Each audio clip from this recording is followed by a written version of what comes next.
All right, welcome back to the Modern Times podcast. I'm flying solo today. This is Nigel Dreiner, and we have a special person on with us today that I'd like to sit down and get a little interview with.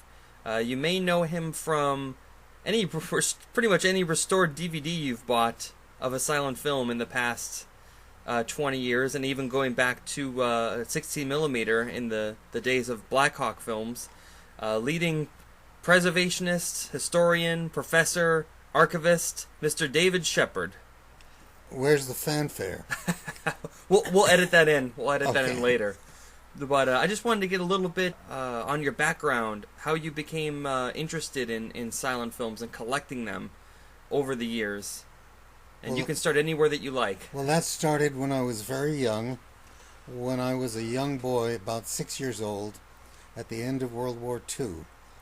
My Uncle Myron, my father's brother, who was a cameraman in the Signal Corps, had acquired somewhere in Europe a Pathé 9.5 millimeter projector and a box of films, which he brought back when he returned from war duty and gave to me as a gift. Then the box of films were abridgments made as home movies of many of the great German classics: Metropolis, Faust, The White Hell of Pitzbaloo, Spies. There were Méliès films, there were Hal Roach comedies, and I became fascinated by these films. The projector was hand cranked, and the lamp in the projector turned out to be an automobile headlight lamp. So we could get the parts, and there was a camera with it too. I had a 9.5 millimeter camera, but we couldn't get the raw stock. Anyway, I showed these films, and I dragged my little 6-year-old friends in to see them also. And when television was coming in, when I was about 11, 12 years old, up to that time, every good-sized camera store had a modest rental library of 16 millimeter films and projectors. People used to rent films and projectors and show them at home for their kids' birthday parties or for entertainment when they had guests for dinner. But television killed all that, and the camera stores began selling off those 16 millimeter prints. The camera store that I went to was Rieger's camera store in Hackensack, New Jersey. And I could ride my bike over to Hackensack, and I had a paper route that I also did from my bike. I made about $3.50 a week, which is not bad for a 12-year-old boy. And Rieger's was fascinated by the idea that some little kid would be interested in these old silent movies and know what a lot of them were. And they made a special deal with me where I could put down 50 cents on this one and 50 cents on that one and come in every week and pay one off and tie another couple up so that nobody else could buy them. A layaway of sorts. Yeah. Right. And that's how I began collecting film when I was about 7th grade. And it became my hobby through high school, and I started film societies when I was in college, and I was also interested in theater, technical theater. I'm not really an actor, although if they needed somebody to be a policeman or something like that, I'd get into such a uniform and do my lines. But basically I was doing lighting and designing sets, things like that, through high school and into college. And when I was in graduate school, I must have impressed somebody. I don't remember the details. Oh, I do remember the details. It was one of my graduate professors. Penn State University was looking for somebody who could teach theater and film, technical theater and film. And I was recommended, and they offered me the job on the phone. And I said, well, don't you think we should meet? So, well, if you want to, So I went on down there about a week later and They spent a day showing me around and interviewing me, and I was hired to teach, which started a career mostly as a part-time teacher that lasted 34 years. Wow. And then in addition to that, after I'd been teaching at Penn State for about 3 years, in 1967, the National Endowment for the Arts and the various film companies and some private philanthropists gave startup money to begin the American Film Institute. And I was hired as part of their first staff. I went to work for them in 1968, and my job was to augment the National Film Collection at the Library of Congress, especially in what they called the gap years. The library was collecting paper prints of motion pictures beginning in 1894 and until 1912 as evidence of copyright. And in fact, in the 1950s, they began a program which was funded by the Academy of Motion Picture Arts and Sciences to rephotograph those paper prints onto film so that prints could be made, they could be projected. But between the time they shut down the paper print program, which was basically in 1912, though a few deposits lingered on into about 1915, and when they began collecting nitrate prints for evidence of copyright in 1942, the library didn't keep any films. They would receive them, and a copyright examiner would examine them to be sure the copyright notice was correct and the film actually existed and so on. But then the prints would be returned. So they wanted to fill that gap, and that's what the American Film Institute undertook to do, hiring me. And although we had cooperation from the studios, and I was able to negotiate, for example, the gift of all the Warner Brothers negatives to the library, and all the RKO negatives and Columbia negatives.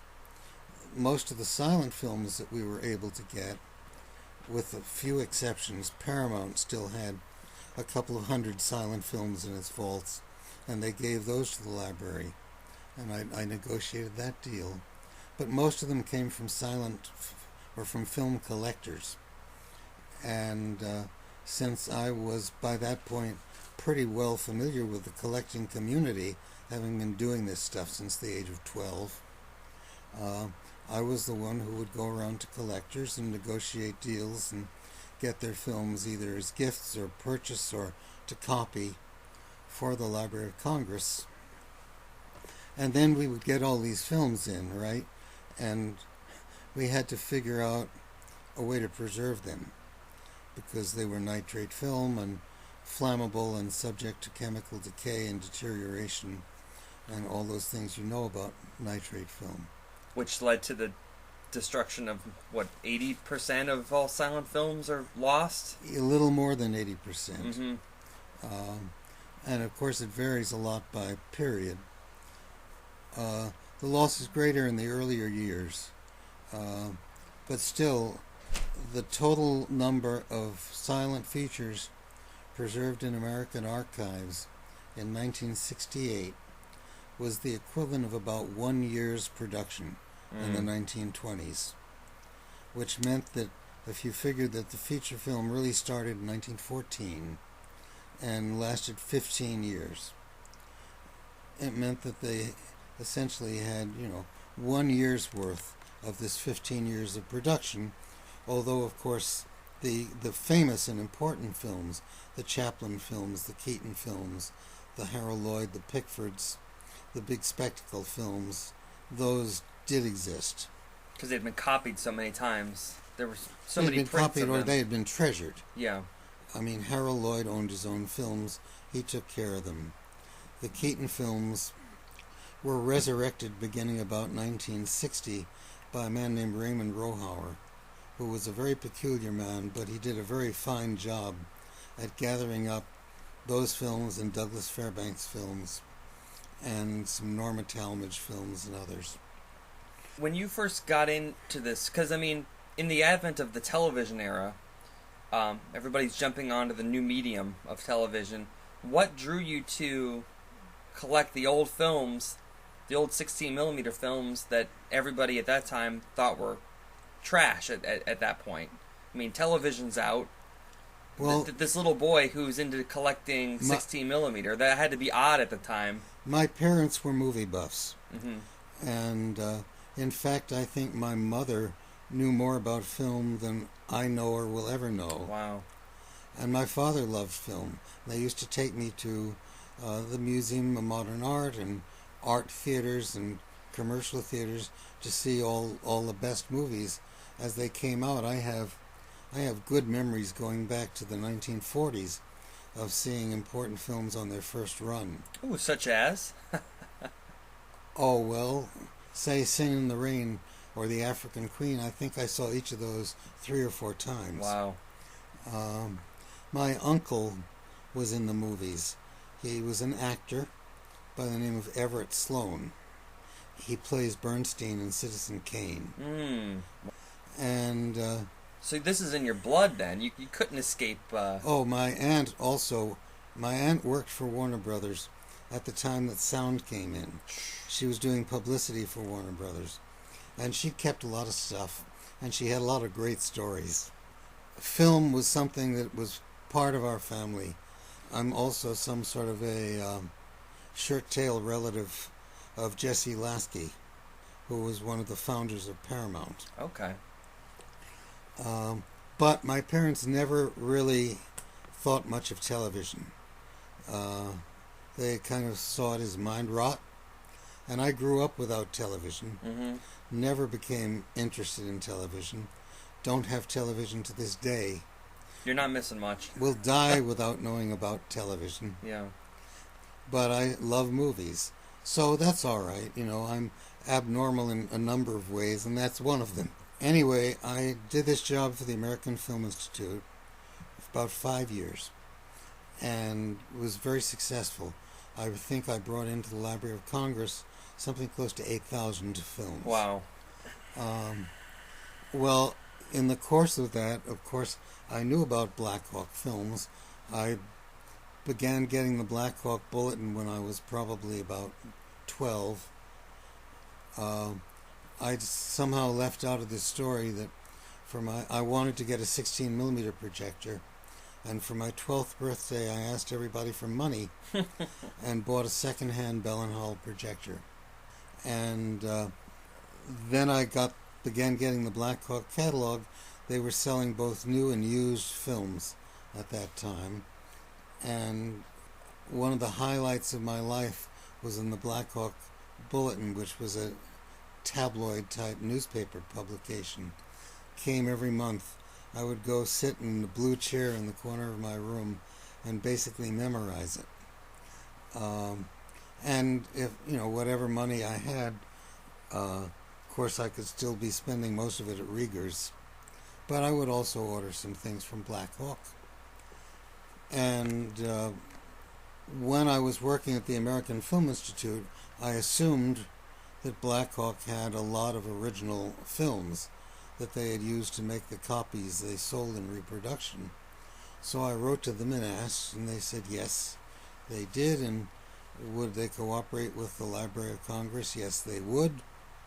So I went to Davenport, met the people, who were really nice people, and worked something out where the library had access to what was quite a large archive of 35mm original films.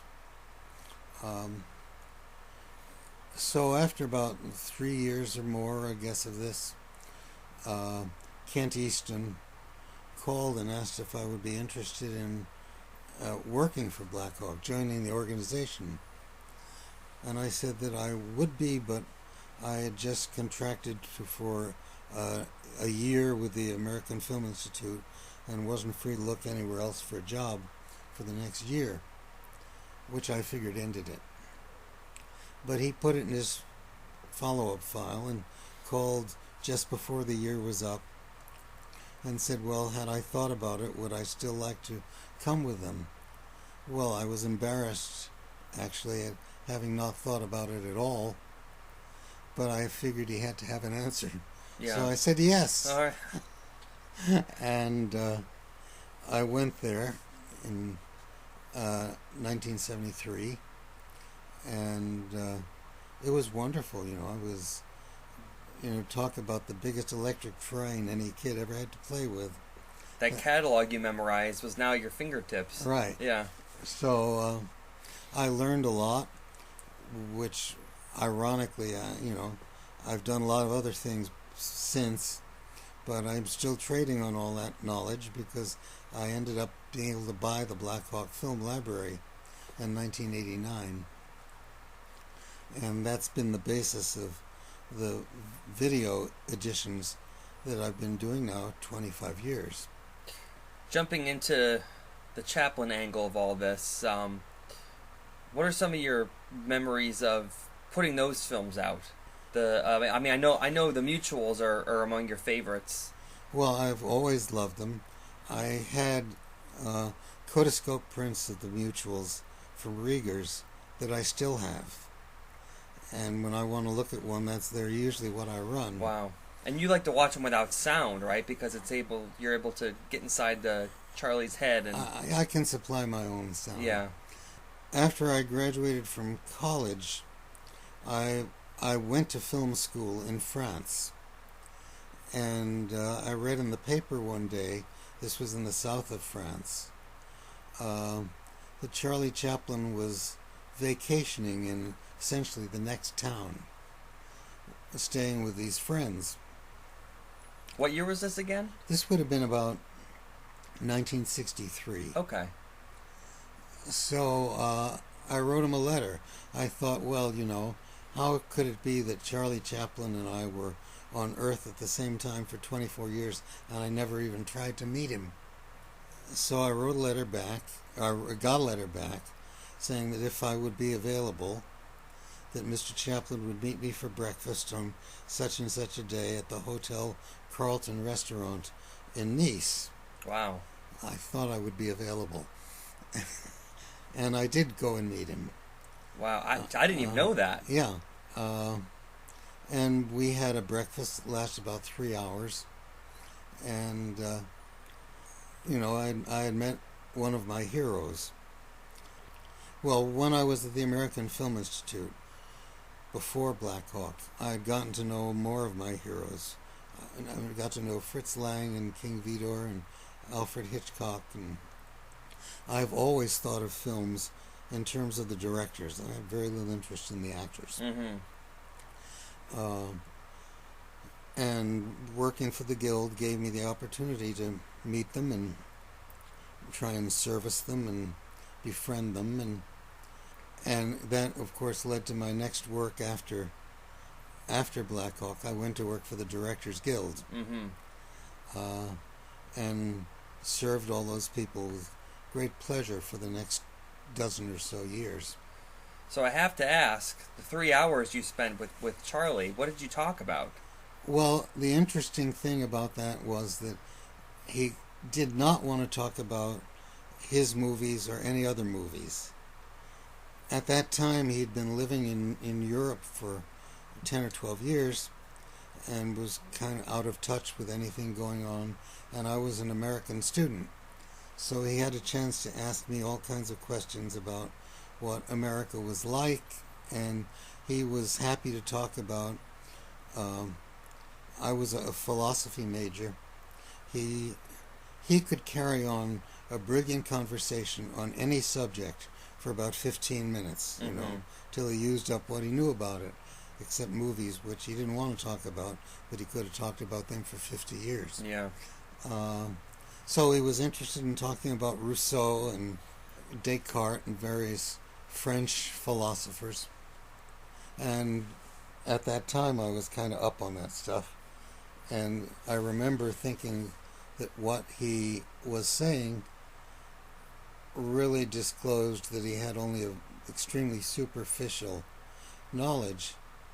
But everything he said twice once with his mouth and once with his hands, which were beautiful. Hmm. And what I really remember was watching his hands. Yeah. That's what a lot of people say. His hands had so much expression in them, you could, that's one of his gifts. But, I mean, that's just must have been amazing to... So were you there first? Did he meet you there, or was he there when you got there? He was there when I got there.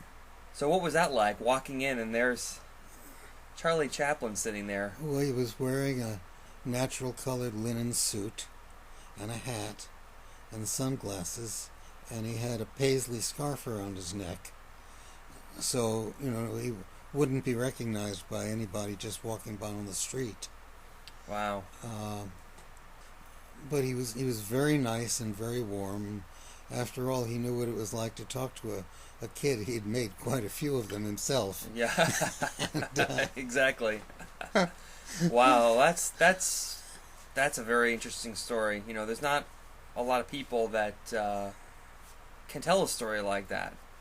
They may have known him on a professional level, but just as somebody who wrote him a letter and said, "Are you available to get together today or tomorrow?" And it just that would never happen today in the world we live in. It might. It would just depend on how it struck the Yeah. person you were writing. I mean, one of the first professional jobs I ever had, which was an assistant editor, I got because the person on whose desk it landed had grown up in the same small town as I had done, and so if he had to give someone a break, he decided it would be me. Yeah. Not because I was superbly qualified, just because, He related to we you had in the some same way. high school in common. Yeah. Hey, that's all it takes sometimes. You can have all the degrees and all the knowledge in the world, but if you know somebody that has an in, it's almost better than having all the degrees on the wall. Anyway, as you've sort of seen from what I've already said, one job just led to another. Yeah. And I think I maybe once or twice filled out a job application just after I had already been hired, just so that they would have something to put in the file. Mm-hmm. But basically, every job I ever got was offered me. I never had to go looking. And well, I mean, you have quite a resume. I can't imagine that you'd have to go out and search for a job. I mean, all the people that you knew through the different companies that you worked for and had contact with, AFI and Blackhawk, I feel like they just look at you and go, "Oh yeah, we could trust him." I think he knows what he's doing at this point. Right. Well, I'm not really in the job market anymore, Mm-hmm. but my last salaried job was teaching at the USC Cinema School, Mm-hmm. which I did for about 13 years, and which I really enjoyed. I loved working with the students and trying to get them excited about the kinds of films that I cared about, Mm-hmm. And I learned from them. I mean, these were really bright kids. The USC Cinema's graduate program, they were all valedictorians of some fine undergraduate school.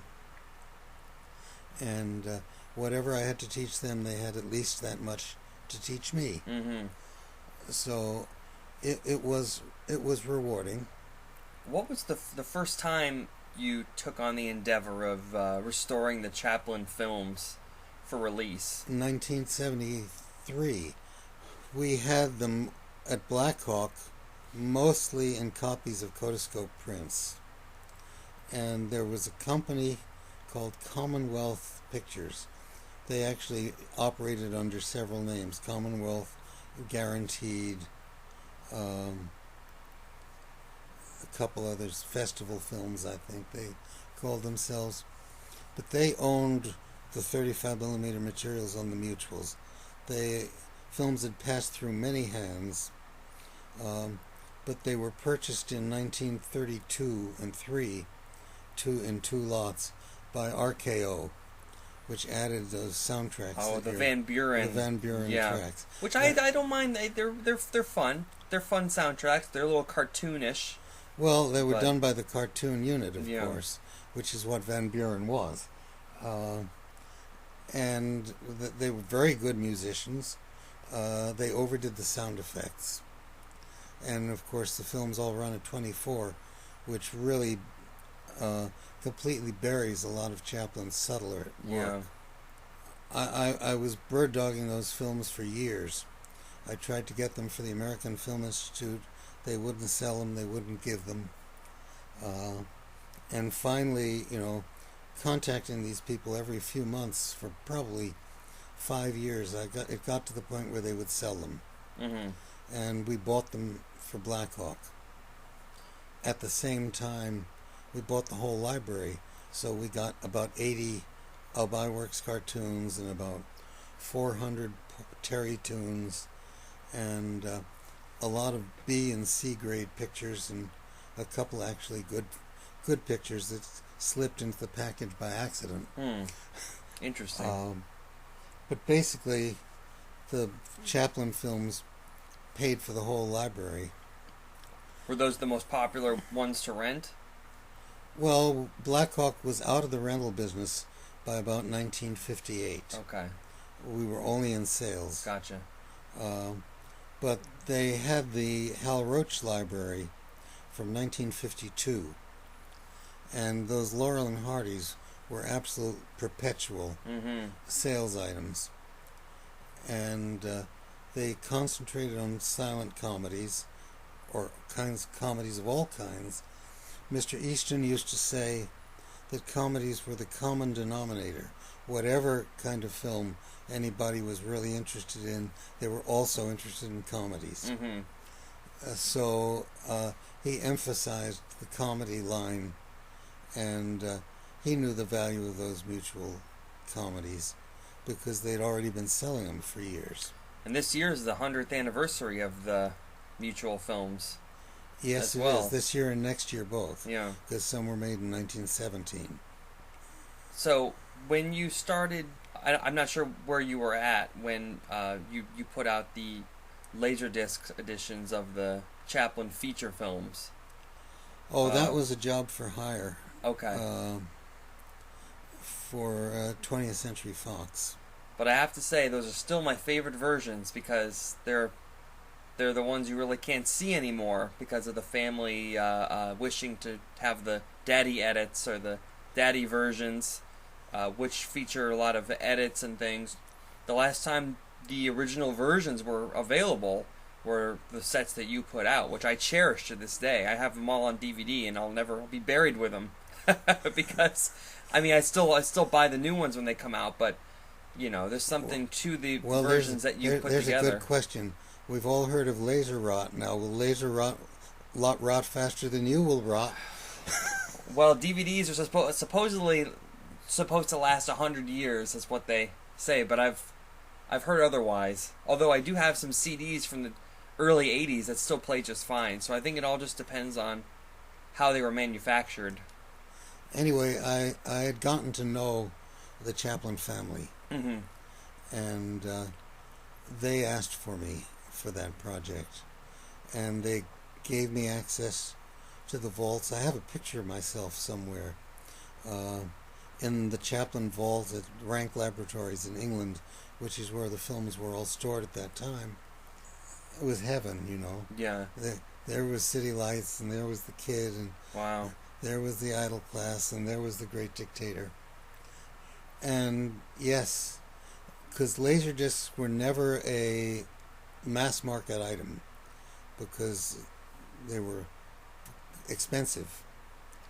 I proposed, and they agreed, that we would be able to do the original versions and use some of Chaplin's personal films and so on, because they saw them much more as a vehicle for study than a vehicle for popular dissemination. And they subsequently changed their collective mind. But those Laserdiscs are the complete versions where they still existed. Yeah. There are some problem films, especially the First Nationals. But the best material there was, we used. It was a very worthwhile project, but that was the project that sort of cost me my marriage. Oh, sorry I brought that up. So the question is whether the Chaplins were more worthwhile than the wife. Oh. I've wavered on that over the years, but Yeah. right now I'm leaning to the Chaplins. Well, I have to say, the first time, because the versions of those films I saw initially were the ones you put out, not knowing those were the versions I'd never see again. So I buy the Chaplin DVDs on the MK2 ones, and I'm watching Modern Times, and at the end of the nonsense song, just the whole thing cuts. My initial thought was maybe they lost that footage or something, and they had to cut it. It was so badly edited there. My first thought was, well, they could have just borrowed it off the old DVD. That would have worked. But then I looked it up and I learned, that they made some adjustments later on, that Charlie made some adjustments. That and the kid, the shots with the Edna, with the baby pulling on her skirt, and she runs back to save the kid. That was, I think, edited out of the version that's out today. There's quite a bit out of the kid. Woman in Paris has cuts. Limelight has cuts. Yeah. Modern Times. Then the earlier First Nationals, Shoulder Arms, A Dog's Life, The Pilgrim, The Idle Class, Payday. Those are all reconstructions from outtakes. Mm. Those versions were put together in the 1940s by Raleigh Totherow, and the original versions, the negatives were worn out, which is why they made the new versions. The Chaplins, at least, kept nothing on the original versions. At least by the time I got there was nothing on them. But we found them, but we weren't allowed to use them. Mm-hmm. Because that was not the way Daddy saw them last. Were they saved at all for posterity, or? They're in archives. Okay. What about the unknown Chaplin footage? What we see in the documentary is fantastic, but there were so many more reels of that. That's all at the National Film and Television Archive in England. So they have it all, and it's all saved. That's good. Well, there was a lot of decomposition by the time they got them, mm-hmm. but everything that was in good shape was printed. Madame Pommier, who was the administrator of the Chaplin estate, the children wouldn't spend money on them because they didn't see any money in them. At that time, anyway. Yeah, well, they're all, think of them as little birds in the nest with their beaks open all the time, waiting for Mummy to bring them a new worm, and you're not too far off. Yeah. But when Una Chaplin died, she bequeathed some money to Madame Pommier, and she spent it on preserving all those outtakes. That's great. The outtakes Charlie didn't even want to exist to begin with, and they wouldn't have even been saved if it wasn't for... It was Raleigh, right, that stocked away a lot of that stuff? No, they were at the studio, and it's interesting how they got there.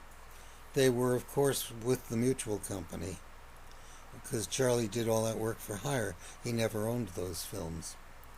And the Mutual Company went bankrupt in 1919, and the films were sold at auction several times in the 1920s.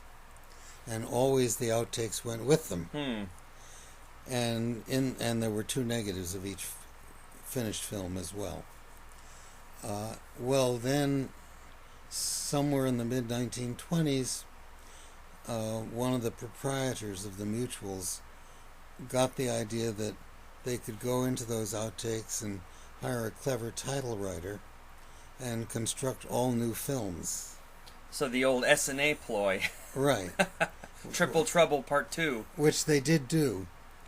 And after they released the second one, Charlie sued, and he won. And part of what he was given was the negatives of all the outtakes. Okay. So nobody could ever do that again without his participation. So they went into a vault at the studio, and they were stored. And when Chaplin had already moved to Switzerland and couldn't come back to the U.S., he sent Una, who was an American citizen back here to liquidate the studio.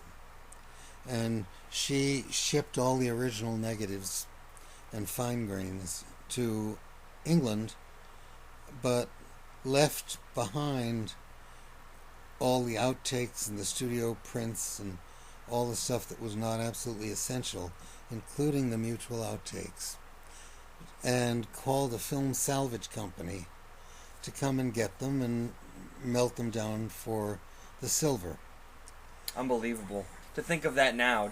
To think even in the 60s, right? Late 50s? Would have been in the mid-50s. Mid-50s. That she didn't look at all that as absolute gold, even at that time. I mean, now, one reel of that would be so coveted if they discovered it. But they didn't look at it as gold till way later, way till the end of the story. So anyway, this film salvage company got all this material with a clear title. You know, they purchased it, and they had a bill of sale, and they saw what it was. You know, here was City Lights, and here was The Great Dictator, and here was The Gold Rush, which was out of copyright at that time, and all these mutual outtakes.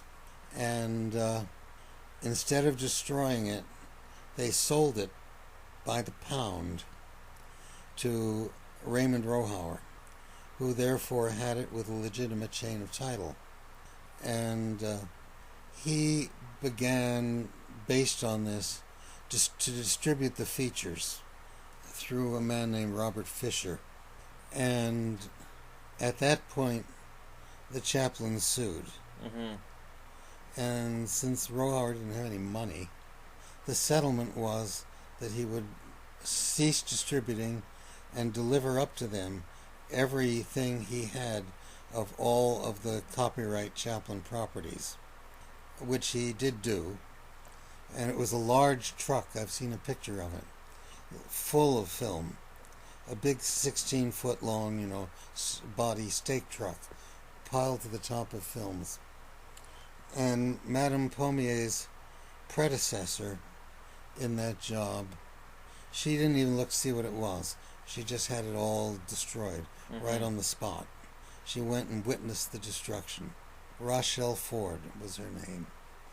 And so the stuff, you know, got back into Chaplin's hands again, and even then, Charlie didn't want it. And Miss Ford caused it to be destroyed.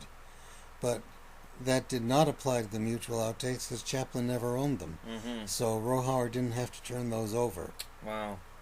And that's how they survived. And I knew about them because I was friendly with Rohauer. And when we were working on Hollywood, I told Kevin Brownlow and David Gill about them.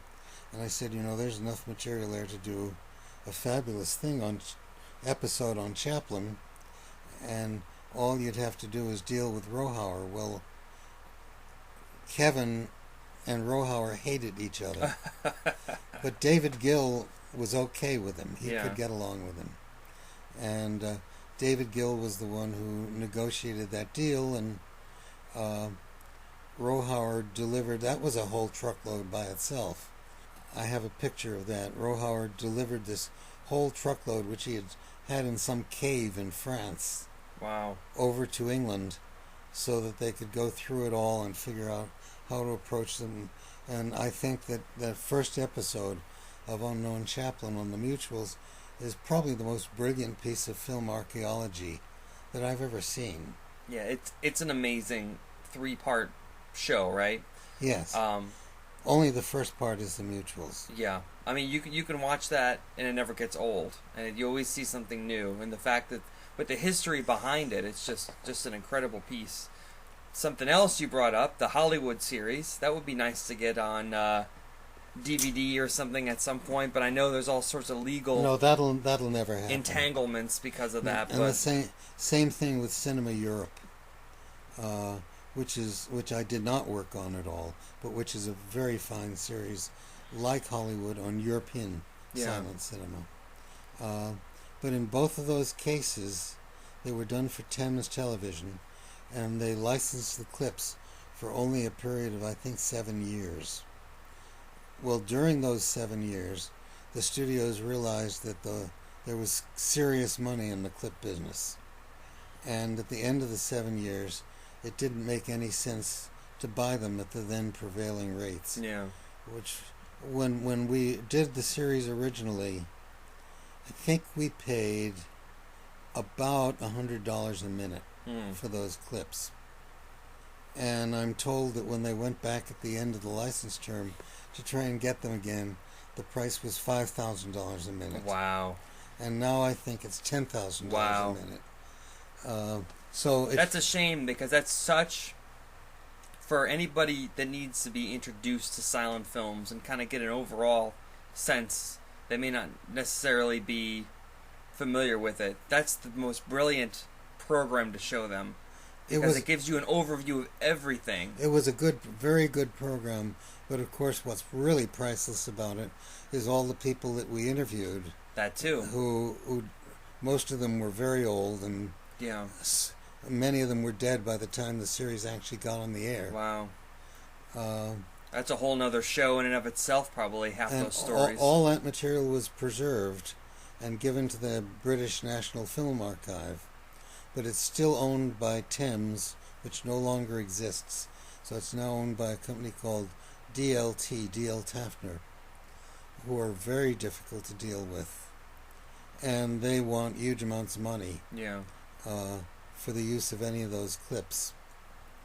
So I'm licensing a film from D.L. Tafner for a Blu-ray that I'm working on. It's a Clara Bow and Gary Cooper film called Children of Divorce, which I was able to get from Paramount as kind of a special favor. And I was looking for something to put with it, and there had been a very good documentary called, I think, either Remembering or Rediscovering the It Girl. Oh, yes. Yeah, I've seen that. About Clara Bow, which is owned by Tafner. So I made a deal with them.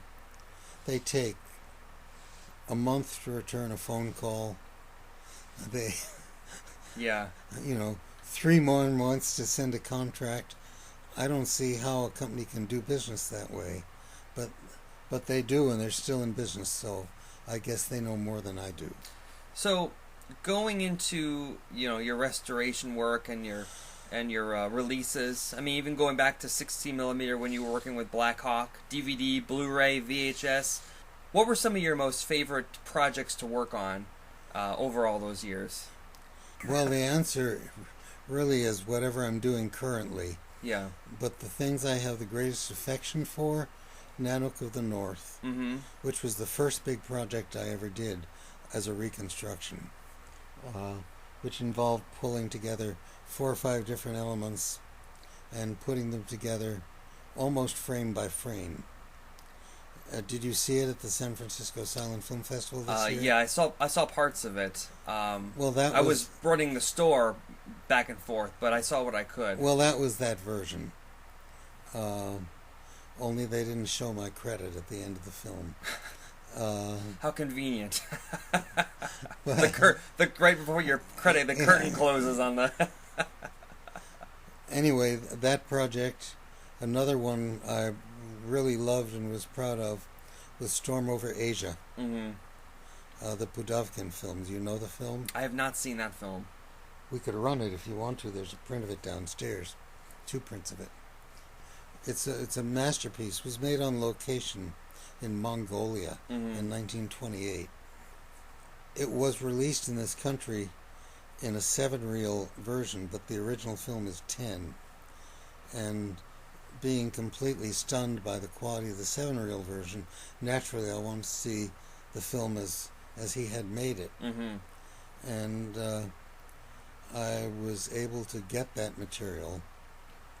I was living in Washington and sharing an apartment with a Russian boy about my age named Vladimir Lupayev, who was the cultural attaché to the Soviet embassy. And we discovered that if he wanted a film at the Soviet embassy in Washington, all he had to do was ask, and it would come right over in the diplomatic pouch from the Russian archive. So Vladimir got me about 20 of the great Russian films. And Storm Over Asia was #1 on the list. And we got it, and I made a copy and did the English titles and shot them and cut them in. And that's how the long version became available here for the first time. That's one I'm very proud of. Speaking of having a hand in bringing something back from essentially the grave, the Keystone, the Chaplin Keystone films. I mean, up until 2010, well, I know they'd been working on them for 10 years, restoring them over the years. But, I mean, that was just a revelation. And the amount of work that went into saving those films, because they were in such bad quality. So many different prints, so many different titles, retitles of those same films, so many different re-edits of those films. Some of them were lost. Some of them only had certain portions that were of quality that you could use. I mean, I know, and in Zanesville, you presented Tilly's Punctured Romance and a couple of the shorts when they premiered them there, and it's just like watching brand new films, even if you'd seen them before. Well, that was a group project, mostly spearheaded by the BFI, which had its own laboratory, and they did a lot of the work. But it was before the days of more than the most primitive kind of digital cleanup. By the time we were preparing them for home video, digital cleanup was pretty sophisticated, though again nothing compared to what you can do today.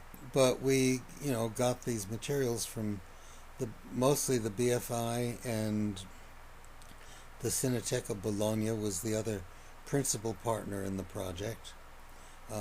Some from the Museum of Modern Art, few from the Library of Congress, some from the Black Hawk Library, and scanned them and put them all together, and then Lobster in Paris did all the digital restoration work. Mm-hmm. They vary, of course, but most of them came out pretty well.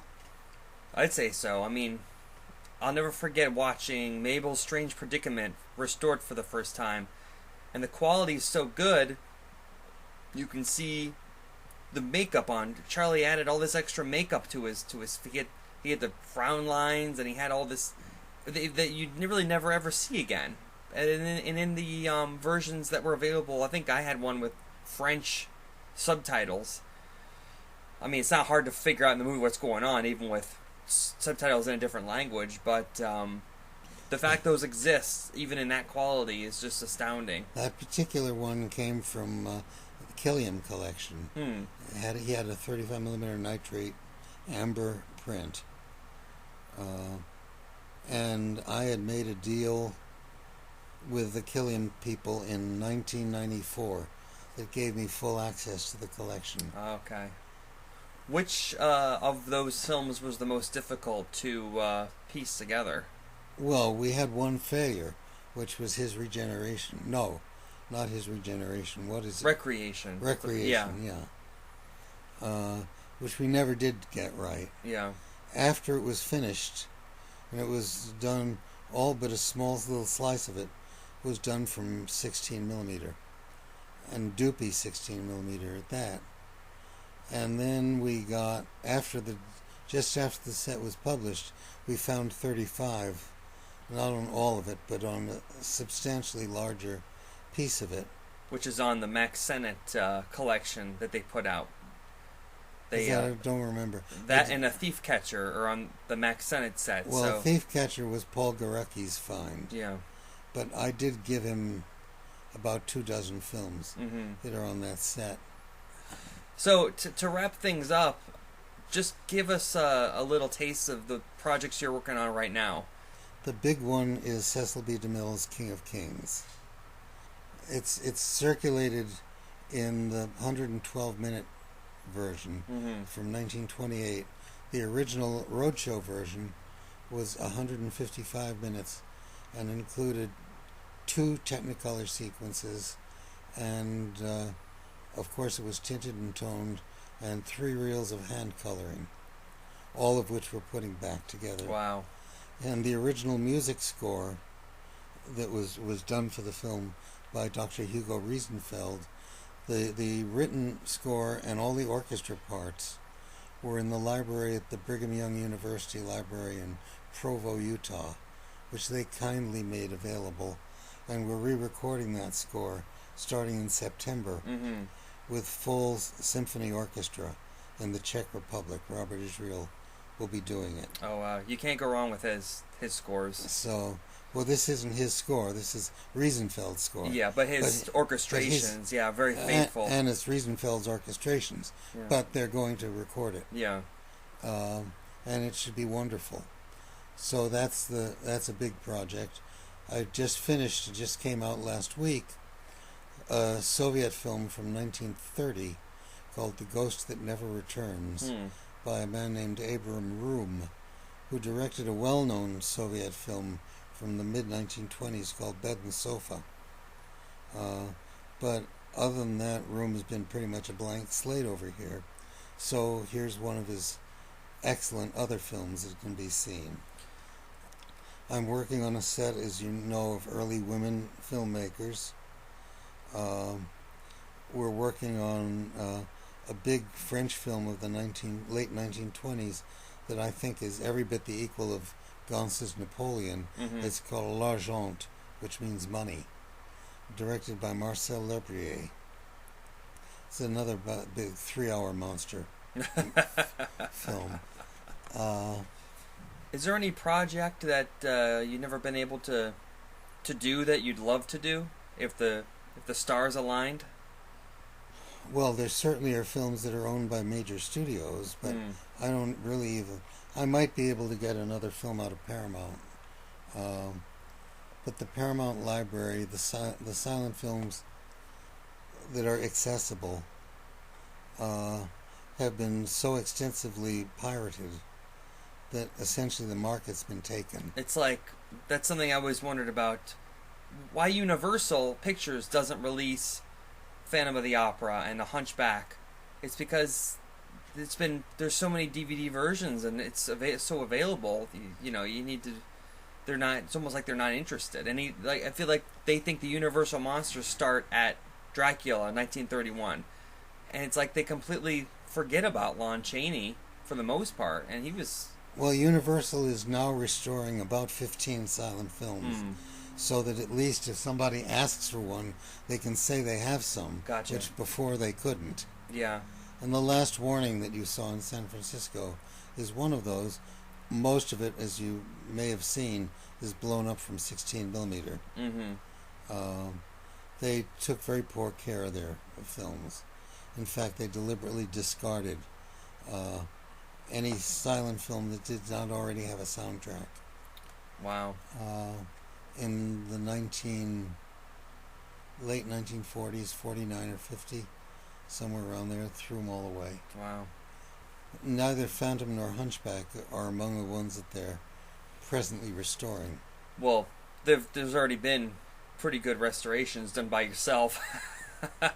I mean, I don't see a reason why, Universal should release it, because you've obviously put out such a stellar version, but it just always intrigued me. When I look at the Universal monsters, I go, well, where's Hunchback and where's the Phantom of the Opera? Why aren't they in there with the Dracula, Frankenstein, and all that?